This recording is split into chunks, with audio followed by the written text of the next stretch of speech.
کہتے اللہ کی رضا کے لیے بیٹی کو سامنے لایا ہوں تاکہ پروپیگنڈا ختم ہو. مجھے اپنی قوم کی سب بیٹیاں عزیز ہیں. منفی بات کرنے والے اپنی اصلاح کریں اور پروپیگنڈا نہ کریں. لوگ مریض بنتے جا رہے ہیں اور ملک کے اسپتال بھرتے جا رہے ہیں. احتیاط نہیں کریں گے تو ہر گلی میں بھی اسپتال بنا لیں. بیماری سے نہیں بچیں گے.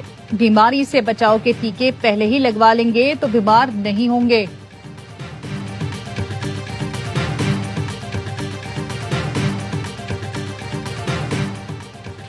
سروائیکل کینسر ویکسین کے خلاف مہم چلانے والوں سے سختی سے نمٹنے کا فیصلہ. ذرائع کا کہنا ہے ویکسین مخالف پروپیگنڈا والے سوشل میڈیا اکاؤنٹس بند ہوں گے. حکومت نے ایف آئی اے سے مدد مانگ لی. وزارت قومی صحت نے F I A cyber crime wing کو خط لکھ دیا. ایچ پی وی ویکسینیشن مہم سندھ، پنجاب، آزاد کشمیر، اسلام آباد میں جاری ہے.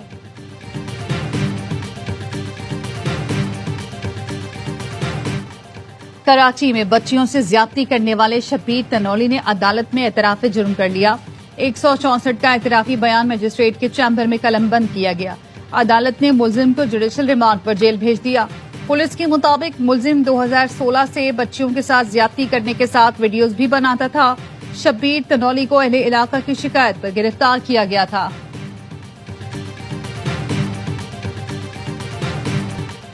سکھر میں ظالم زمیندار نے اونٹ کی ٹانگ کاٹ دی. سہلے پٹ کے علاقے میں اونٹ کے بچے نے زمین سے پانی پیا. زمیندار نے ٹریکٹر سے باندھ کر گھسیٹتے ہوئے اپنی زمین سے باہر پھینک دیا. اونٹ کی ٹانگ کاٹنے والے 2 ملزم گرفتار. مرکزی ملزم کی تلاش جاری. وزیر اعلیٰ سندھ کی ہدایت پر اونٹ کو علاج کے لیے کراچی لایا جا رہا ہے.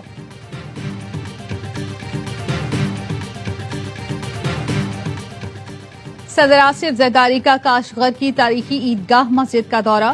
نماز عصر ادا کی اور فن تعمیر کو سراہا. صدر آصف زرداری کو مسجد کی تاریخ سے آگاہ کیا. صدر آصف زرداری سے سرین ایئر کے سی ای او کی ملاقات. سرین ایئر کے سی ای او نے پاکستان میں مزید سرمایہ کاری کی یقین دہانی کرائی. پاکستان میں انٹرنیٹ سروس متاثر. واٹس ایپ پر رابطے میں دشواری. انٹرنیٹ سلو ہونے کی وجہ یمن کے قریب سمندر میں انٹرنیٹ کیبلز کا کٹنا بتایا جا رہا ہے. ان کیبلز میں سے 2 کیبل پاکستان آتی ہیں. کیبل بحالی میں کچھ وقت لگے گا. ہیکرز نے لندن، برلن اور برسلز کے بڑے ایئرپورٹس کے بورڈنگ سسٹمز کو ہیک کر لیا. مسافروں کی طویل قطاریں لگ گئیں. ہیتھرو ایئرپورٹ پر پروازوں میں تاخیر کی وارننگ جاری کر دی گئی. برلن ایئرپورٹ نے پیغام میں کہا مسئلہ جلد حل کر لیں گے.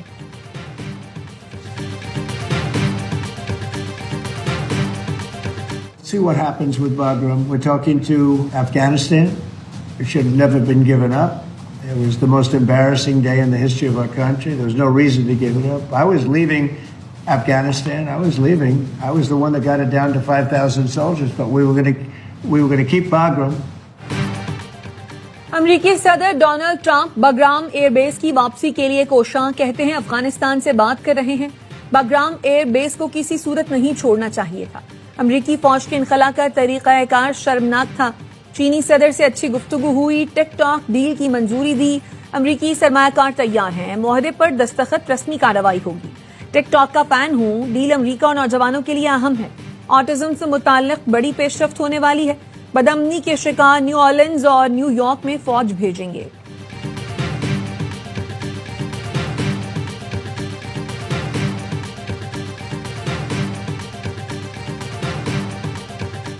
غزہ میں اسرائیلی بمباری سے 24 گھنٹے میں 51 فلسطینی شہید. بھوک سے 9 سال کا بچہ دم توڑ گیا. غزہ میں عمارتیں اسرائیلی فورسز کے نشانے پر. شہر کے مرکز کی جانب پیش قدمی. اقوام متحدہ کے سیکرٹری جنرل کا کہنا ہے فلسطینیوں کی تکلیف الفاظ میں بیان نہیں کی جا سکتی. غزہ میں صورتحال خوفناک ہے. زندگی میں ایسی تباہی اور اتنی بڑی تعداد میں اموات پہلے نہیں دیکھی.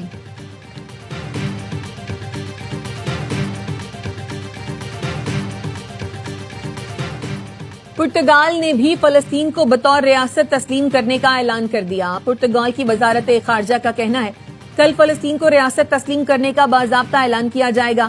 رواں ماہ ہونے والے اقوام متحدہ کی جنرل اسمبلی کے اجلاس میں کئی ملک فلسطین کو ریاست تسلیم کرنے کا باضابطہ اعلان کریں گے.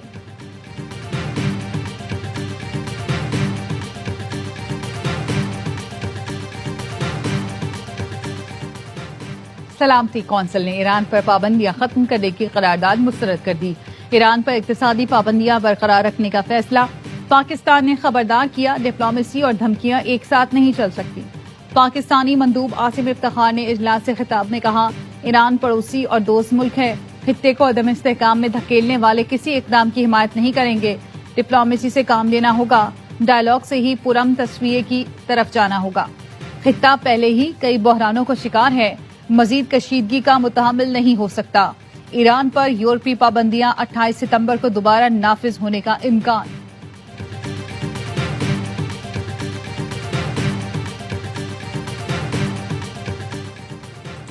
ملک میں رجسٹرڈ ووٹرز کی تعداد 13,49,49,000 سے تجاوز کر گئی۔ الیکشن کمیشن نے ووٹرز کے اعداد و شمار جاری کر دی ہے، جس کے مطابق ملک میں مرد ووٹرز کی تعداد 7,23,54,000 جبکہ خواتین ووٹرز کی تعداد 6,25,95,802 ہے۔ آج کراچی میں جو کچھ بھی ہے وہ سب اسی دور میں بنا ہے جب ایم کیو ایم تھی۔ یہ 2008 میں یہ کراچی شہر دنیا کے ایمرجنگ سٹی میں تھا۔ آج کراچی شہر 17 سال سے ہمارے پاس نہیں۔ کراچی نے کبھی کسی کی بدماشی قبول نہیں کی، یہ وہی شہر ہے جس نے بڑے بڑے حکمرانوں اور آمروں کا تختہ الٹ دیا۔ چیئرمین ایم کیو ایم خالد مقبول صدیقی کا کراچی میں چیمبر آف کامرس کی تقریب سے خطاب، کہا آج کراچی میں جو کچھ ہے وہ ایم کیو ایم کے دور میں بنا۔ سندھ میں اپوزیشن لیڈر علی خورشیدی کہتے ہیں آئین نئے صوبے بنانے کی اجازت دیتا ہے، لوگوں کے مسائل حل نہیں ہو رہے، اسی لیے نئے صوبوں کی آوازیں آ رہی ہیں۔ کراچی کے بیشتر اضلاع کو جماعت اسلامی نے برباد کر دیا۔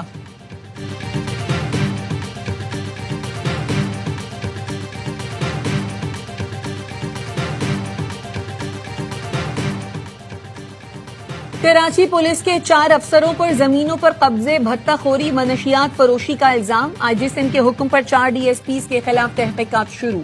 تنویر عالم اوڈھو انکوائری افسر مقرر۔ ڈی ایس پی سہراب گوٹ اورنگزیب خٹک پر زمینوں پر قبضے اور ایرانی ڈیزل کی فروخت میں سہولت کاری کا الزام ہے۔ ڈی ایس پی کلاکوٹ آصف منور پر منشیات، جوا، گٹکا باوا اور ہفتہ وصولی کا الزام۔ ڈی ایس پی کھارا در شبیر احمد پر ٹھیلوں اور چائے کے ہوٹلوں سے وصولی کا الزام۔ ڈی ایس پی عیدگاہ ظفر اقبال بجولا پر غیر قانونی پارکنگ اور بھتہ خوری کا الزام ہے۔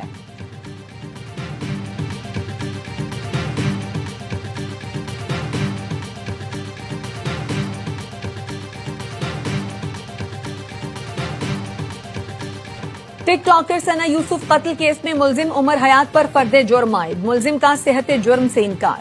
اسلام آباد سیشن عدالت کے جج نے ملزم سے استفسار کیا، ثنا یوسف کو آپ نے قتل کیا ہے، کیا کہتے ہیں؟ الزام ہے اپنے ثنا یوسف کا موبائل فون بھی چھینا تھا۔ ملزم عمر حیات نے کہا میں نے ایسا کوئی بھی جرم نہیں کیا، الزامات جھوٹ ہیں۔ سماعت 25 ستمبر تک ملتوی کر دی گئی۔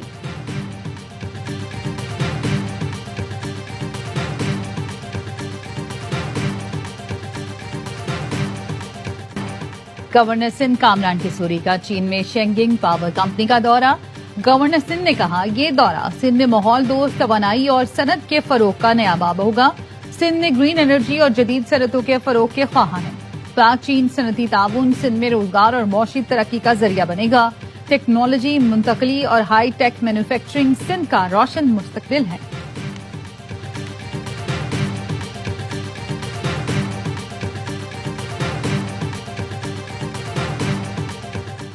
بابا گرو نانک کی برسی کی سہ روزہ تقریبات کا آغاز، ملک بھر سے سکھ یاتریوں کی بڑی تعداد شرکت کرے گی، تیاریاں مکمل۔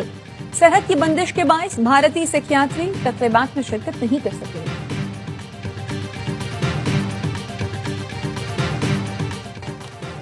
ایشیا کپ کا سپر 4 مرحلہ آج سے شروع ہوگا۔ پہلے میچ میں بنگلہ دیش اور سری لنکا کے درمیان دبئی میں مقابلہ ہوگا۔ گزشتہ روز بھارت اپ سیٹ شکست سے بال بال بچ گیا۔ 189 رنز کے تعاقب میں عمان نے 167 رن سکور کیے۔ پاکستانی نژاد عامر کلیم کے 64 اور حماد مرزا نے 50 بنا کر بھرپور مقابلہ کیا۔